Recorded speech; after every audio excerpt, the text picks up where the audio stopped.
네, 오늘 하나님께서 우리에게 주시는 말씀은 고린도전서 1장 4절부터 7절 말씀 함께 보도록 하겠습니다.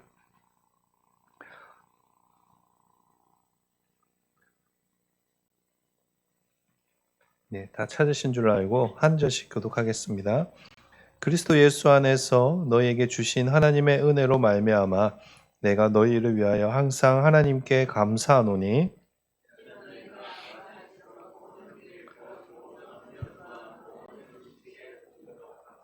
그리스도의 증거가 너희 중에 견고하게 되어 너희가 모든 은사에 부족함이 없이 우리 주 예수 그리스도의 나타나심을 기다림이라.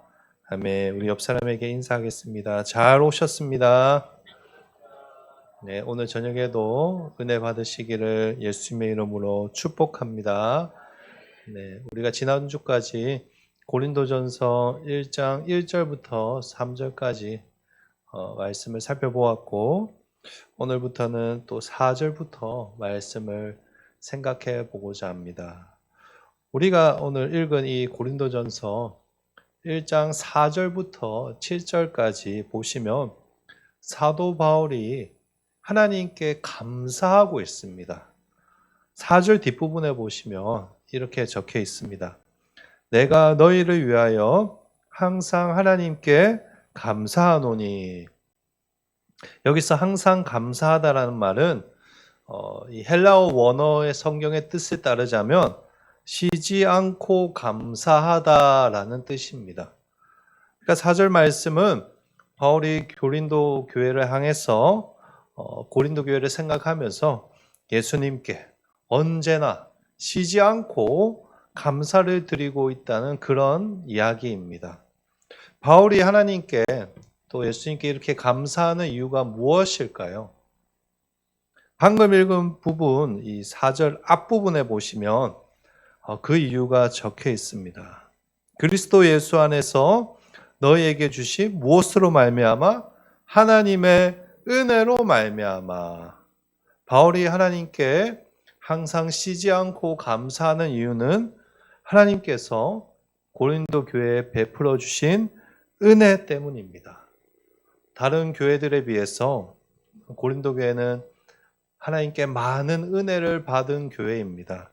그것이 구체적으로 무엇으로 드러나는가 하면 은사로 드러납니다. 우리 4절 뒷부분인 5절과 7절에 보시면 바울이 무슨 이야기를 하는가 하면 고린도 교회가 하나님의 은혜로 받은 은사들에 대해서 이야기합니다.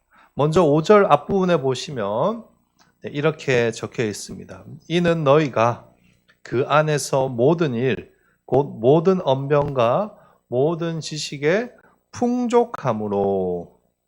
이 말씀에 기록된 바와 같이 고린도 교회는 언변과 지식의 은사가 있었습니다. 제가 고린도전서를 시작하면서 말씀드린 것과 같이 고린도 지역에서는 수사학이 매우 중요한 학문이었습니다. 수사학. 어떻게 설득력 있게 또 호소력 있게 말하는가가 그 사람의 능력을 드러내는 아주 중요한 기준이었습니다. 그런데 고린도 교회 성도들은 다른 사람과 변론하는 것에 있어서 막힘이 없이 또 말에 힘이 있었던 것 같습니다. 또한 하나님께서 지식도 풍성하게 주셔서 자신들이 믿는 바에 대해서, 자신들의 신앙에 대해서 분명히 올바른 지식을 가지고 있었고 다른 사람에게도 그것을 잘 설명할 수 있을 정도로 풍성한 지식을 가지고 있었습니다. 5절에 보시면 이 언변과 지식 앞에 모든이라는 부사가 들어가 있지 않습니까, 여러분? 이 모든이라는 부사가 들어간 것은 그냥 대충 좀 잘하는 것이 아니라 아주 잘했다는 것을 의미하는 것입니다. 그렇다고 여러분 고린도 교회가 언변과 지식만 있었던 것은 아닙니다. 7절에 기록된 것과 같이 고린도 교회는 많은 은사가 있습니다. 네, 띄워주셔서 감사합니다. 7절 앞부분에 보시면 이렇게 적혀 있습니다. 너희가 모든 은사에 무엇이 없다고 합니까? 부족함이 없다.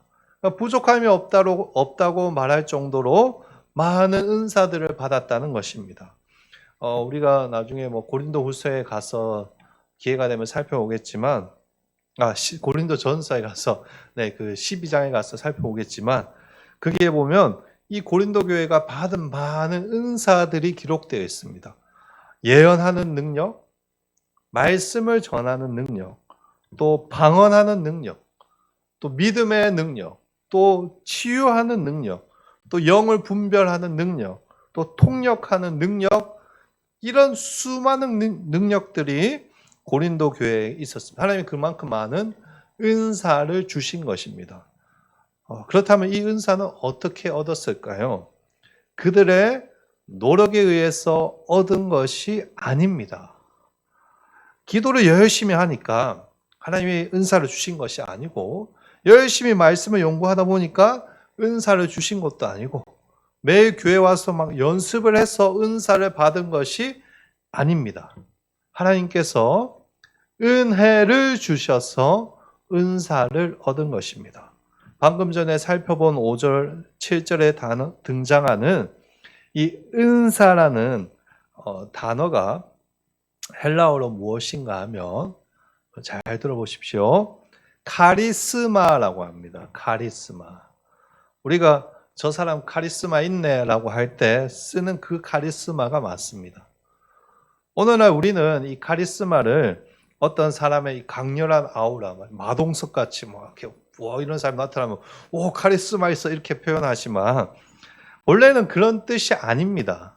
원래는 그런 뜻이 아니고, 이 카리스마라는 헬라어 단어가 무슨 뜻인가 하면 하나님께서 주시는 특별한 능력을 의미하는 단어입니다.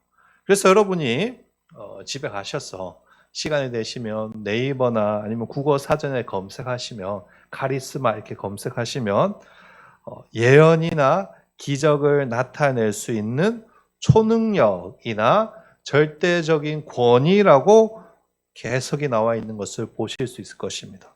그런데 이 카리스마라는, 이 은사라는 단어가 어디에서 왔는가 하면 은혜라는 단어에서 유래되었습니다. 은혜가 헬라어로 무엇인가 하면 아주 비슷합니다. 카리스입니다. 카리스. 우리가 흔히 장로님 하나님의 은혜입니다, 은혜 많이 받았습니다 할 때 그 단어가 바로 카리스라는 단어입니다.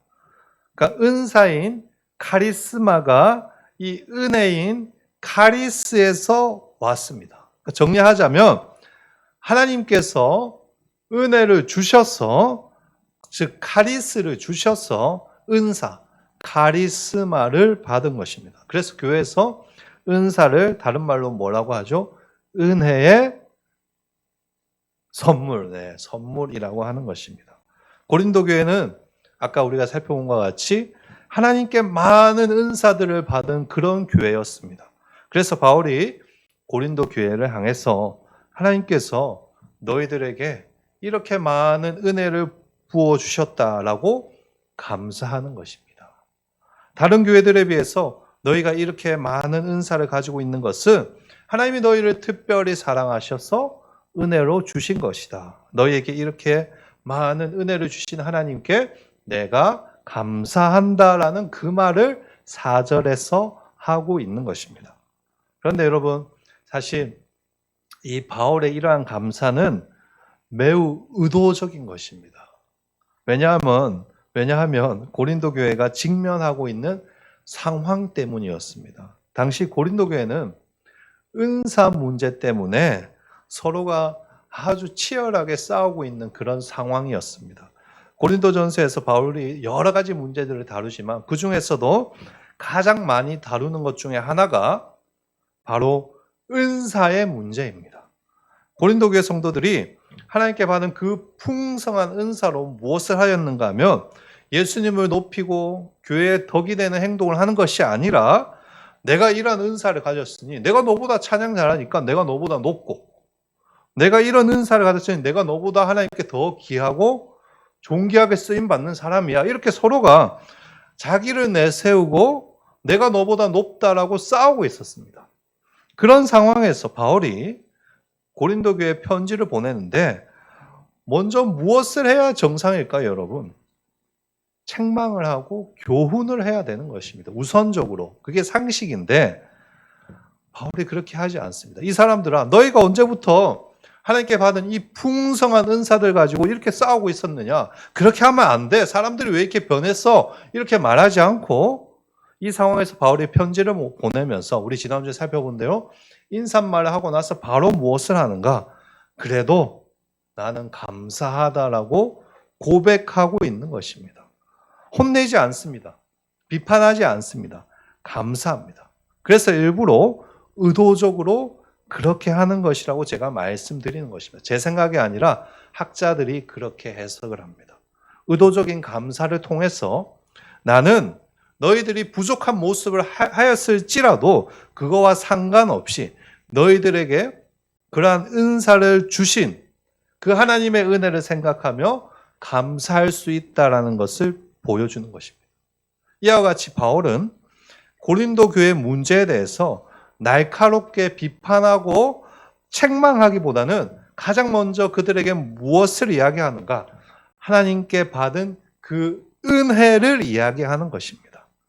바울은 고린도 교회 성도들이 단순히 많은 은사를 받은 것 때문에 기뻐하고 감사한 것이 아니라 무엇 때문에 감사한 것인가 하면 그런 부족한 자들을 선택하시고 그렇게라도 사용하시는 그 하나님께 감사드리는 것입니다.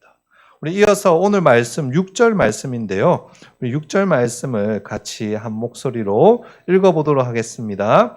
그리스도의 증거가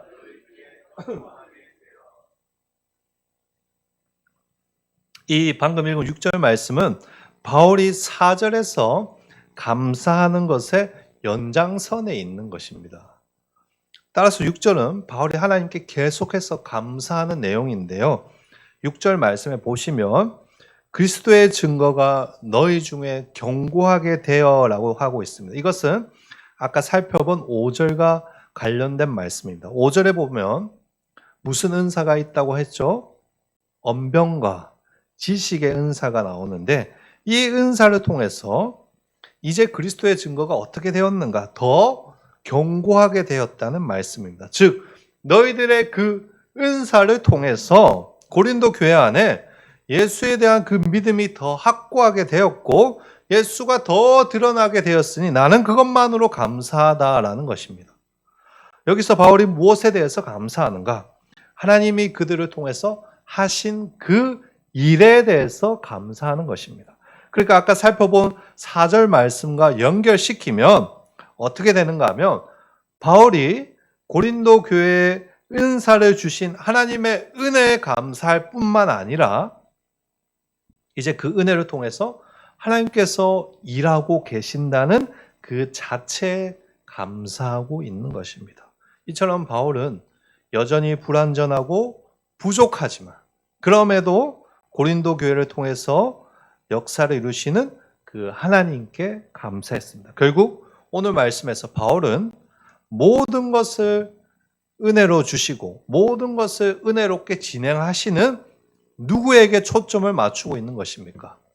하나님께 초점을 맞추고 있는 것입니다. 바울의 초점은 많은 은사를 누리는 고린도 교회가 아니라 그것들을 주시고 그것들을 통해서 일하시는 하나님께 맞추어져 있는 것입니다. 산적한 현실의 문제를 보면서도 그 문제보다 더 큰 하나님을 보았기 때문에 바울은 진심으로 하나님께 감사할 수 있었던 것입니다. 4절 말씀처럼 항상 쉬지 않고 감사할 수 있었던 것입니다. 이러한 바울의 신앙 태도를 우리 역시 배우기를 소망합니다. 그럼 문제가 없는 교회는 세상에 존재하지 않습니다. 어느 교회를 가도 다 문제가 있습니다. 여러 가지 문제들이 많습니다. 우리 사람은 하나님처럼 사랑과 긍휼이 무한한 존재가 아니라서 유한한 존재라서 그런지 상대방을 언제나 완벽하게 만족시켜 줄 수가 없습니다. 처음에는 좋지만 나중에 시간이 지나면 실망도 하고 오해도 하고 상처도 받습니다.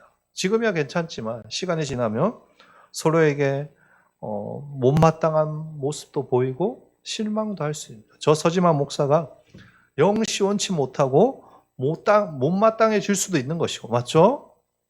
저 역시 성도들을 보면서 언제나 사랑스러울 수는 없습니다. 이게 인간의 한계입니다. 때로는 얄밉고 때로는 한심스럽고 그렇게 보일 때도 있습니다. 그때 우리 교회가 어떻게 해야 할까요?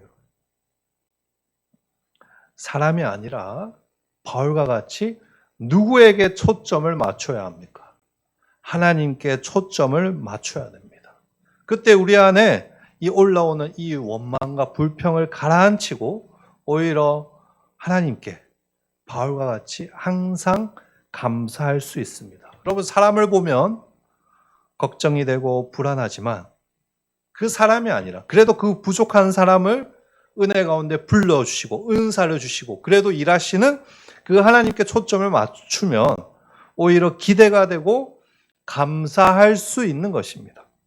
은혜를 주셔서 우리를 이렇게 성도로 불러주시고 이렇게 많은 은사도 주시고 예수 믿고 우리를 통해서 구원의 역사를 진행하시는 그 하나님께 초점을 맞출 때 우리 마음속에는 감사가 흘러나올 수밖에 없는 것입니다.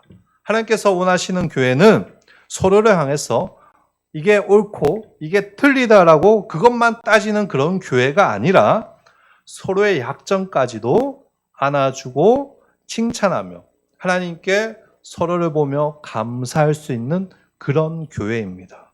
제가 예배 때마다 우리 성도님들을 칭찬하는 이유가 무엇인지 아십니까? 그렇게라도 우리가 하나님께 받은 은혜를 생각하며 힘내자라는 의미에서 일부러 그렇게 하는 것입니다. 저뿐만 아니라 우리 교회 모든 성도들도 그렇게 하셨으면 좋겠습니다. 남들의 약점까지도 하나님의 은혜로 바라보며 그것을 통해서 하나님이 일하신다는 그 사실을 기억하시고 감사할 수 있는 그런 성도님들 되시기를 바랍니다. 그래서 시간이 갈수록 우리 한일교회가 바울처럼 감사가 넘치는 그런 한일교회, 하나님 기뻐하는 사랑의 공동체 되기를 주님의 이름으로 진심으로 축복합니다.